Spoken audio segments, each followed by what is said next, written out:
Troisième triple header qui se termine. Ça commence à tirer un petit peu là. Je vous avoue que là on vient de bouffer 9 courses en 12 semaines, quelque chose comme ça. C'est un peu fatigant quand même. C'est un petit peu fatigant, même si c'est bon, hein. C'est bon. Mais c'est fatigant. Une petite pause là de une semaine et quelques avant le prochain Grand Prix. Ça va faire du bien. Ça va faire du bien. Salut tout le monde, bienvenue dans le Fast 5, 5 réactions sur le Grand Prix de Toscane 2020, le 1000e Grand Prix de Ferrari, c'est parti. Bon alors, outre la fatigue qui commence à s'accumuler, je pense que ça doit se voir sur le visage, à mon avis, avec les Cernax qui vont bien. On va parler d'abord des crashs. On va parler des crashs parce qu'il y a eu du crash quand même ce week-end en Toscane, que ce soit d'ailleurs pendant les essais, les qualifs et en particulier la course. Si on veut commencer par le commencement, honnêtement, on regarde le premier start, tout simplement, le premier départ. Il n'a pas fallu attendre le deuxième virage, qu'il y avait déjà 3 ou 4 bagnoles dehors. Et oui, bah là, forcément, ça allait avoir un petit peu du mal à passer sur une piste à l'ancienne, 3 de front avec des énormes camions. Elles font 2 mètres de large, ces Formule 1. Elles sont lourdes, elles sont chargées en essence, il y a de l'adrénaline, il y a du rush, donc forcément, eh bien, on n'a pas dû attendre le deuxième virage pour se mettre tous au tas. Les victimes sont donc Carlos Sainz qui s'accroche légèrement avec une Racing Point tête à queue qui fait heurter Vettel dans sa propre voiture. Le long de Vettel, bye bye. Derrière, on a donc Gasly, Raikkonen et Grosjean en 3 de front, ça se resserre, ça fait de la casse. Raikkonen fonce malheureusement dans Verstappen qui se retrouve bien dans les graviers parce que lui en plus de ça il avait des problèmes moteurs, qu'il a perdu énormément de place au départ. Bon, ça pouvait pas forcément mieux se passer, je vais être tout à fait honnête avec vous, je pense honnêtement que quoi qu'il arrive, Verstappen par Verstappen, on allait avoir de la casse sur le premier tour, sur les premiers enchaînements, la piste est très serrée, c'est une piste à l'ancienne avec du gravier. Et pour trouver de la place sur une piste qui doit faire, allez, peut-être 12 mètres de large, hein, c'est pas énorme. Quand t'as 3 voitures à 3 de front, tu comptes, ça fait 2 mètres par voiture, ça fait 6 mètres, plus un petit peu de marge. Bon, bah, il reste pas grand chose, donc forcément, ça se rentre dedans. Bon, alors, à qui la faute vraiment sur ce premier crash? Même si on pourrait dire que ça va être un peu Pierre Gasly qui est à l'origine de la chose, je pense que c'est vraiment la faute à pas de chance. Tout le monde veut aller vers le même bout de tarmac. Grosjean bouge pas de sa ligne, sait qu'il faut rester à l'extérieur. Raikkonen patine et se met un peu à l'équerre. Et donc, du coup, au moment où il se met à l'équerre, il y a déjà Gasly. Et bon, bah, ça se rentre dedans, ça va très vite. Il n'y a pas beaucoup de place sur le circuit.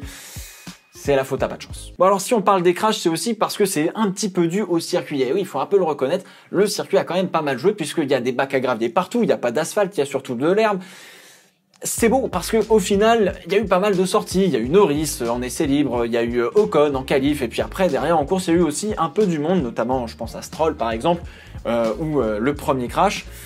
Eh ben j'aime bien ce circuit. J'aime bien ce circuit parce que malgré tout, il est super impressionnant en qualification. C'est là où finalement, il rend hommage à ces F1 modernes qui sont des bijoux technologiques et des bijoux de performance. Et là, dans le deuxième secteur, les mecs ne lâchent pas le gaz. Ils font du 2,70, ils prennent des 5G en latéral dans les virages. C'est magnifique. Et ça, je redemande. Et malgré tout, eh bien, il y a une seule zone de dépassement sur ce circuit. Et je m'attendais pas à ce qu'on ait autant de dépassements que ça. Je m'attendais à ce qu'il y ait moins de dépassements, que ce soit beaucoup plus compliqué. Et ça met en valeur la qualité du châssis et du pilote à pouvoir, faire ce dépassement en bout de ligne droite qui est interminable. Elle fait 1 km de long. Mais honnêtement, moi, j'ai kiffé. J'ai kiffé ce circuit. Là, je suis à l'ancienne, des courbes rapides et comme quoi il n'y a pas besoin de faire du Hermann Tilke pour avoir du spectacle, mais surtout de la sensation de se dire le pilote est à la limite. On est vraiment avec des gladiateurs, quoi. On n'est pas sur un parking et puis on n'est pas sur un bon, bah voilà, ouais, il est sorti, il a pris un petit peu le tarmac, il s'est rien passé. Là, s'il prend le gravier, George Russell qui passe à 2,70 dans les graviers pendant son tour qualif, c'est magnifique, on en reveut. Bon alors forcément, qui dit crash dit le fameux restart effectué par Valtteri Bottas. Je vous prépare une vidéo dessus parce que je peux pas non plus l'aborder en long, en large et en travers dans cette vidéo. Sachez, ce qu'il faut retenir, c'est que premièrement, Bottas n'est absolument pas coupable dans ce restart. C'est lui qui dicte le pace, c'est lui qui dicte le rythme à avoir une fois que la safety car s'est effacée. Il n'a pas donné ni de gros coups d'accélération, ni de gros coups de frein qui pourraient laisser penser à une fausse relance. C'est juste que problème derrière, ça a mis beaucoup trop de temps à rattraper les voitures de devant. Ça a créé un espèce d'effet d'accordéon. Il y a que Fiat qui a voulu rattraper, il y a Russell qui a voulu rattraper. Ils se sont arrêtés et derrière ils disaient, drapeau vert, on est reparti, etc. Et donc du coup ça s'est... Bon, ça a été le bordel, hein. On va être d'accord là-dessus. Bottas est dans son bon droit. La relance pour moi est correcte.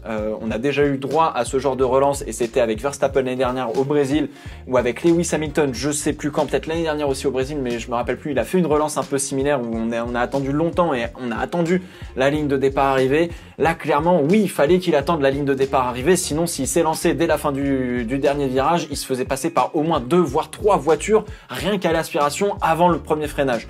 Donc, il a fait ce que tout le monde aurait fait, Lewis Hamilton en premier et n'importe qui aurait été en tête, le petit Valtteri Bottas. Donc, la faute est pas sur lui, la faute est sur les pilotes justement qui ont laissé trop d'espace entre les voitures et qui ont créé par conséquent un effet d'accordéon dangereux pour le coup. Il va falloir revoir les techniques de relance, je suppose, de la part de la FIA. Va falloir essayer de mettre les choses un peu plus précises pour éviter ce cas de force majeure. Bon, alors je vous parlais du circuit, on reparle un petit peu du crash quand même de Lance Stroll, qui a été extrêmement spectaculaire. Faire une sortie à 2,70 dans un virage avec une crevaison qui se prend quand tu prends 3-4 G latéral. Ça te met une toupie. Alors il a eu le temps de faire un tête-à-queue complet, voire un petit peu plus, avant de taper un énorme mur de pneus.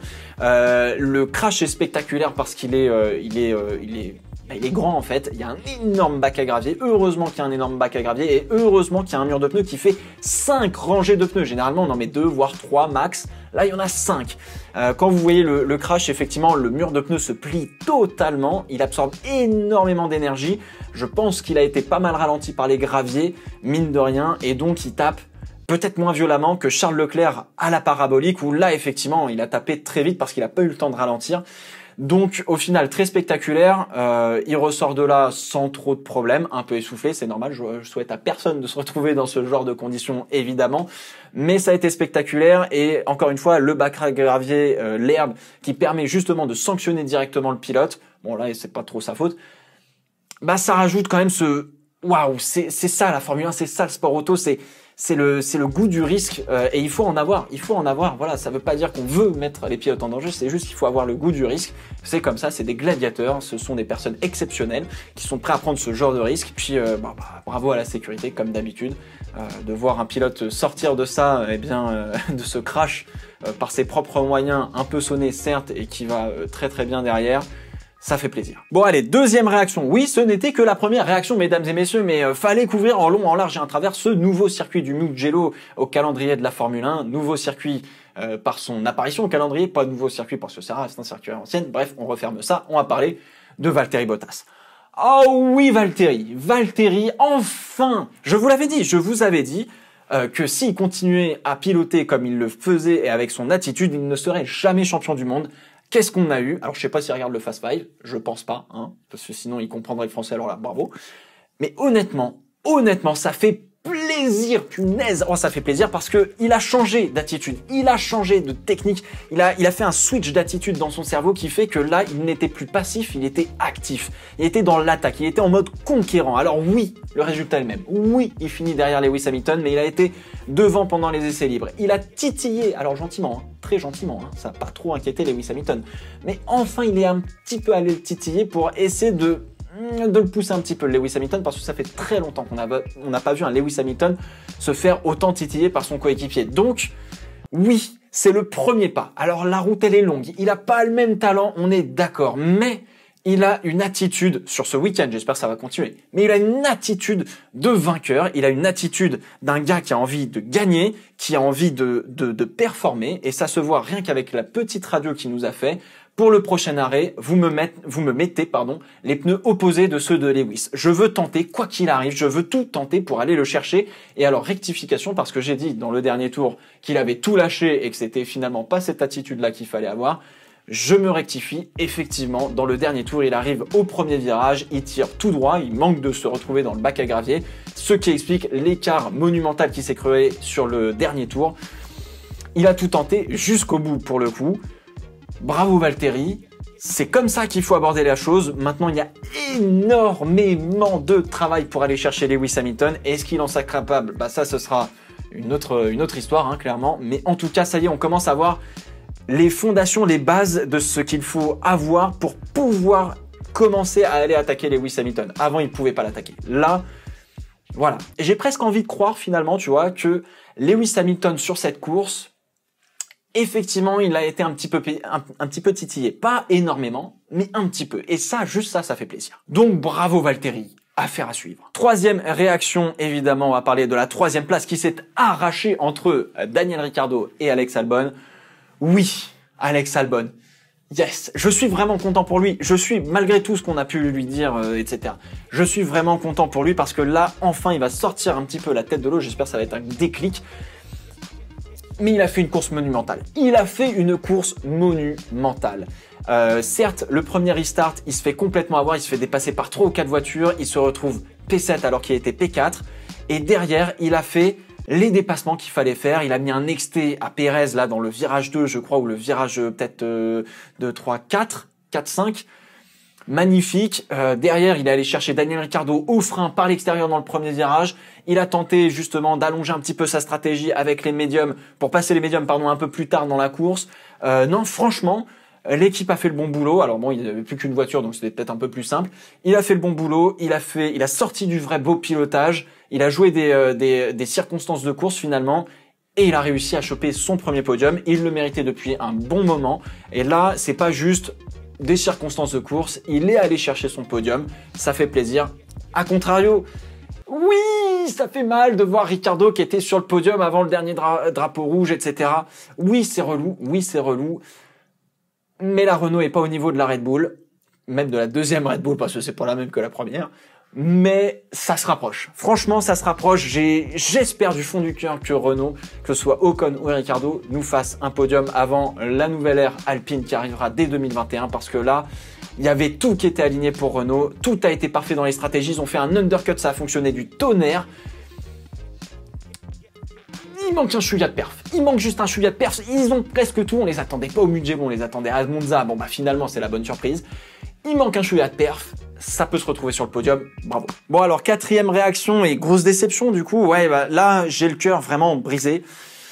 Comme un certain George Russell. Oui, mesdames et messieurs, George Russell était dans les points. Oh là là, non! Il était dans les points. Il était dans les points, le Georgie. Il tenait 2 Ferrari derrière lui pour leur 1000e Grand Prix. Je parlerai pas des Ferrari aujourd'hui. C'est pas la peine de me demander ça dans les commentaires. Je ne parlerai pas des Ferrari. Belle livrée. Le rouge Mugello, j'aime bien. Le 1000 jaune sur la carrosserie, moins. Bon, c'est parmi les 2 équipes à avoir 2 voitures qui soient à l'arrivée et dans les points. C'est quand même pas dégueulasse. Bref, George Russell. Oh, une course parfaite, monumentale. Encore une fois, qui joue des conditions de piste, des conditions de course, de tout ce que vous voulez. Ça fonctionne, la voiture fonctionne. Latifi était très très bon aussi. On a beaucoup craché sur lui. Il commence à montrer qu'il a quand même un certain coup de volant qui est assez plaisant.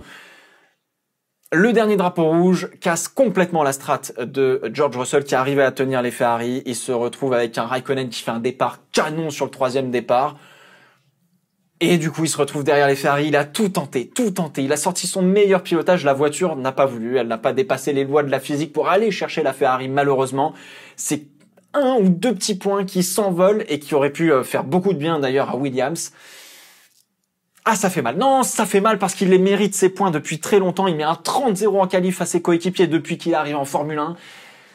Non, ça fait mal. Non, ça fait mal, ça fait mal, ça fait mal. Il faut que ça vienne. Ça va venir, ça va venir. Comme pour Renault, Renault, ça joue le podium, Williams peut-être pas. Mais ça va jouer les points pour Williams cette année, j'en suis certain.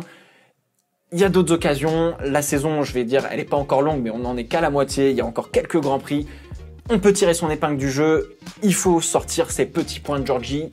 C'est un excellent pilote. Et de toute façon, moi je vous le dis, baqué chez Mercedes en 2022.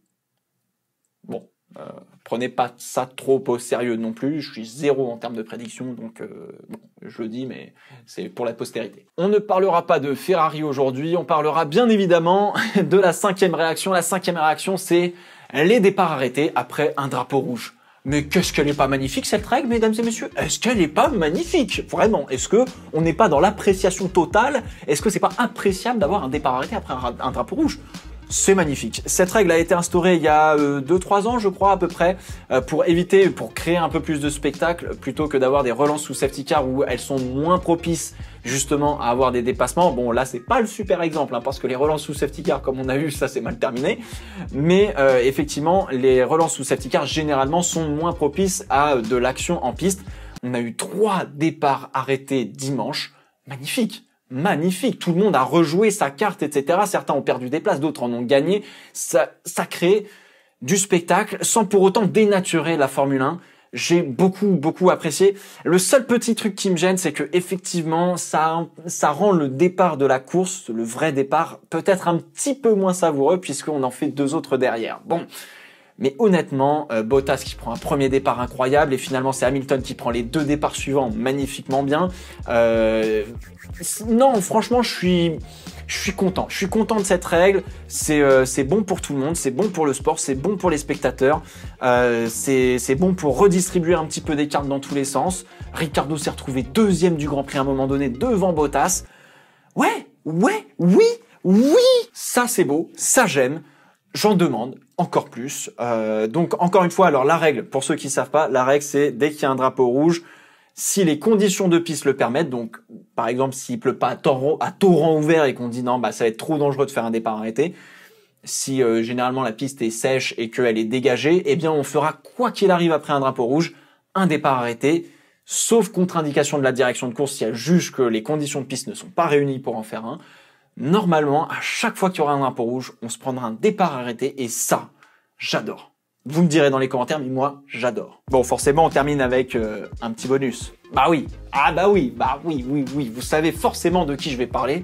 Encore une fois, j'en ai parlé plein de fois déjà dans les Fast Five, dans d'autres vidéos. Bref, on va parler de monsieur Théo Pourchaire, puisque ça y est, il devient vice-champion de Formula 3 FIA. Je crois que c'est le titre, hein, grosso modo, de Formule 3 international pour les intimes. Vice-champion, ça s'est joué à quelques points seulement de Oscar Piastri qui fait partie de la Renault Sport Driver Academy. Théo Pourchaire qui est chez la Sauber Junior F1 Team, je crois, le programme junior de Sauber. Il a fait une saison incroyable, un rythme de course effroyable, une vitesse incroyable, des dépassements parfaitement exécutés et quand même une très bonne intelligence de course et une très belle maturité pour son âge. L'année prochaine, je suppose que c'est la Formule 2, mesdames et messieurs, mais en tout cas, il nous a sorti une magnifique saison pour un rookie. Oscar Piastri était aussi rookie, mais il s'est vraiment très bien adapté et très rapidement adapté à la Formule 3, sur un peloton qui compte 30 pilotes quand même. Il a fait une très belle performance. On tient un très bon pilote français pour les années à venir. Donc bravo monsieur Théo Pourchaire.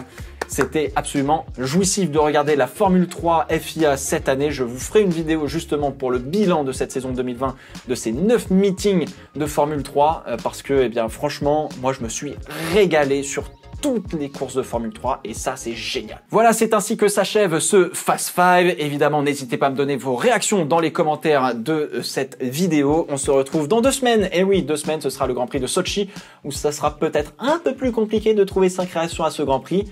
Encore que on peut être surpris, on sait jamais. Ciao.